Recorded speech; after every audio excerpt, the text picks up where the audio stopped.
Good morning, guys. How are we all doing? So Dan from Trading with Dan here. This is our Bitcoin morning update. So if you guys wouldn't mind smashing that like button, and we shall go straight over to those Bitcoin charts. So another day, another sideways grind with a downward bias. Yeah, as you can see, we had another move down, another lower low relative to this most recent price action. Obviously not relative to these lows here. Looking like we are trying to get rejected at that all important lower quartile rejection. Resistance. That's the one it's called. Rejection level resistance. But yeah, pulling back off that at the moment. I mean, we are so clearly in like this sort of downwards channel. You can see all the lower highs and the lower lows. So are we going to basically come down, take out this 30k and have some downwards resolution on expanding volatility, or as actually is statistically more likely the case with a descending channel, are we going to break back to the upside? Obviously, these statistics are only like 60 odd percent in favor of the upside, so they're not massive. And then don't forget, we are pretty much in a downtrend, so it's difficult to then obviously factor that in as a increasing the statistical chance we break to the upside. But nonetheless, we could break this channel to the upside. Or I mean, realistically, all we're kind of looking for is to put in is to take out any of these highs and finally print a higher high. But obviously, failing that, we know what our fate will be. We know where price action is pointed, where its current heading. Obviously we're gonna have to see whether we do continue down and break that level, horizontal level here, or whether we do turn this back up. But yeah, all eyes on the market. Vol again, as you can see, is still very low. We are basically waiting for a move. And I mean, kind of the way that I see it now, the longer this does grind on, looking so bearish, and it doesn't take out this level. And as you can see, we've not even tested into it since obviously last month. Maybe the bears will get exhausted and maybe we'll test some upside. That is not to say at all in any way, shape or form that we will be continuing onwards and upwards to new all-time highs, or even taking out 40,000 level. But it may mean we'd get a nice move back to the top of the range, seeing as we've moved to the bottom of the range, not taking it out, grinded sideways, not taking the opportunities to break down. And then so yeah, we'll come and test the top side. So that would obviously be good, because I mean, if we test the top side, we're closer to the top side, we can grind that out sideways and then potentially take it out in much the same way that the bears are to nearer the downside resolution, grinding it out with obviously a better chance of trying to take it out. But yeah, if we can get back into the top half, that'll obviously be good. But yeah, it is starting to look like the longer this does go on for, and the bears don't basically just smash us a few $1,000s lower, then yeah, the potential may then start to turn back upside, which we may see in some of the stochastics potentially if we hold roundabouts where we are. If we try and look at some of our other gauges, our other measures, we are potentially getting a bit of life back into the old Ethereum against Bitcoin. We did get a nice wick above this important horizontal level, which was good to see, but that was swiftly rejected, which is fair enough to be expected on our first attempt. But if we can hold this level and start to take it out again, move back up again, then yes, certainly this can start to look healthier again, which then could be a catalyst for the wider well, I'll say the wider it could be a catalyst to put some positivity back into crypto and potentially help Bitcoin to make an upwards move. So it is obviously good to see. This was looking pretty dire, so it is attempting to turn this around. So get back above this horizontal, then maybe Ethereum has it, maybe Bitcoin then does come in to try and test the top of the range, and then we can obviously take things from there. Ethereum USD as well, as we can see it. This is obviously not looking quite as good as the Satoshi pairing. This obviously we lost our very important horizontal.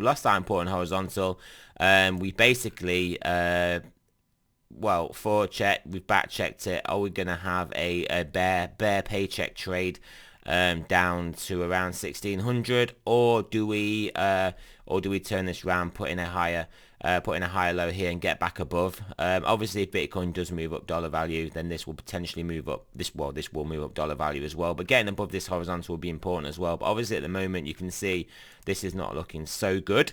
Bitcoin dominance as well, as you can see, is above its important level. Faked out above, pulled back into it, still trying to make its way above. So we want the this to fail around here. Maybe this is a strong high in this shorter term time frame, and then we can move back down, back into this range, try and move back down and eventually take out the lower side. But yeah, as you can see, obviously, whilst we get above here, then Bitcoin dominance will be bullish. So again, work to do there, work to do all over the place in these charts, basically, guys, for us to turn this around. Stock markets just sat there consolidating at the highs, not too much to see here. DXY, we're gonna have to extend some of these boxes over now. DXY again having a move back into our box down here. We'll extend this along. Move back into the box. So yeah, I mean, do we get back below? Do we get supported here and move onwards up to the next level?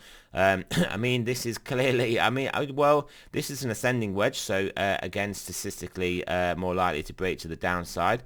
And also, I mean, this may end up forming into an ascending wedge if we do tighten up around in this level, which again, I mean, just similar sort of pattern, slightly higher likelihood of breaking to the downside.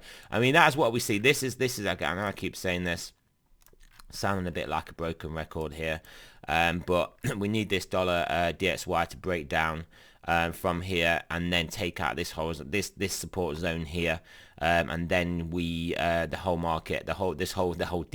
dollar market will then be convinced that this is a local high and then get back on that bear train, that risk on train. And yeah, things will probably start to pick up in crypto at that point. So yeah, we'll extend this box along as well. Obviously, we need to extend this along a bit now as well, seeing as we are getting pretty lengthy in this this topping formation. But yeah, I mean, first and foremost, if we can get back below this support zone, I do think we will then come and test into this, have a good chance of losing it, and then we are back in business, basically, guys. We will be back in business. I would probably suggest if we get below this level, then we will be looking at probably $36,000 plus Bitcoin, looking to try and test that top of the range. $36,000 being the mid of our wider range here, and then yeah, looking to try and test the top with further DXY bearish price action. Other than that, not too much I wanted to look at on here. Those stochastics, I mean, they are 4 hours turning back up, looking to try and get into the bullish half, so that could potentially get us back above this 33,000 or so level, which is obviously good. We want to get back above there, but we kind of need to see how some of our other time frames are looking. I suspect this is getting pretty low now. Yeah, getting pretty low, threatening to turn back up, turning back down. So this is obviously on the cusp of potentially turning back up if we can basically get some slight upward price action, and then obviously that needs to get going to get us back to 36k. 12k still coming down, sorry, 12k 12 hours still coming down, daily still diving as well. 2-day is still downward pointing. 3-day has finally turned down now. This is the one that was kind of grinding up, so 3-day has now turned down. 5-day is still pointing down and very deep, and the same with the weekly. So yeah, these are all very low. I mean, we obviously know price action has been very weak, so we would expect to see these stochastics very low. But it does mean if we do start to make a move, we do get above this horizontal and then above 36,000, we would have a good run in stochastics on a lot of time frames, to at least keep us in this top half, keep us trying to test the 40,000 and ultimately potentially breaking through 40,000. Like I said, things are looking very bearish, very beaten up, and if the bears just don't have the ability, the capacity to break us down in this scenario, the longer it goes on for, the more likely it will be that we'll potentially then just test some upside as the bears basically well, not necessarily capitulate, but like, yeah, capitulate in their idea that they're going to break us down. So that is what I can, that is all I can really say. It feels like we are in one of those points where where they are forces trying to break us down, but they are clearly, there is clearly still some buying, there is clearly still buying pressure soaking it up. So we're obviously in equilibrium, which is why price isn't moving much. So it is a case of who blinks first. Do the bears run out of selling ability or motivation, or do the bulls run out of buying ability or buying motivation or buying potential?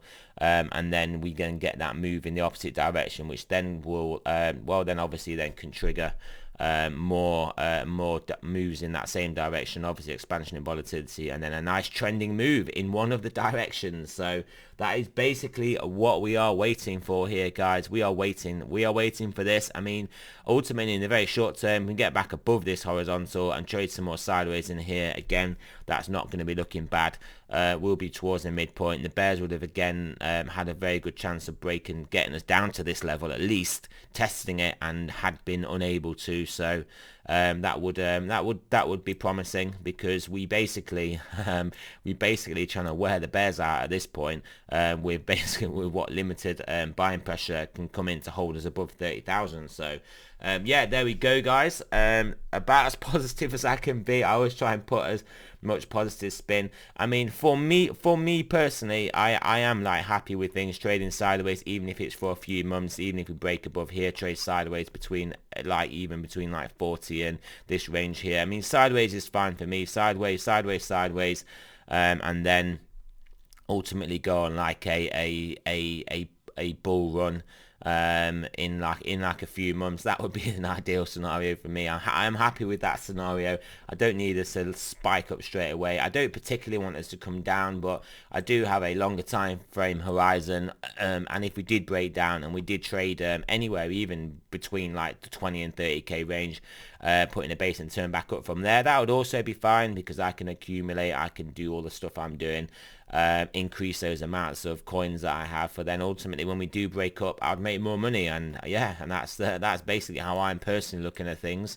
So yeah, there you go, guys. Remember, this is not financial advice. I'm not a financial advisor. Always do your own research, and I shall speak to you guys soon.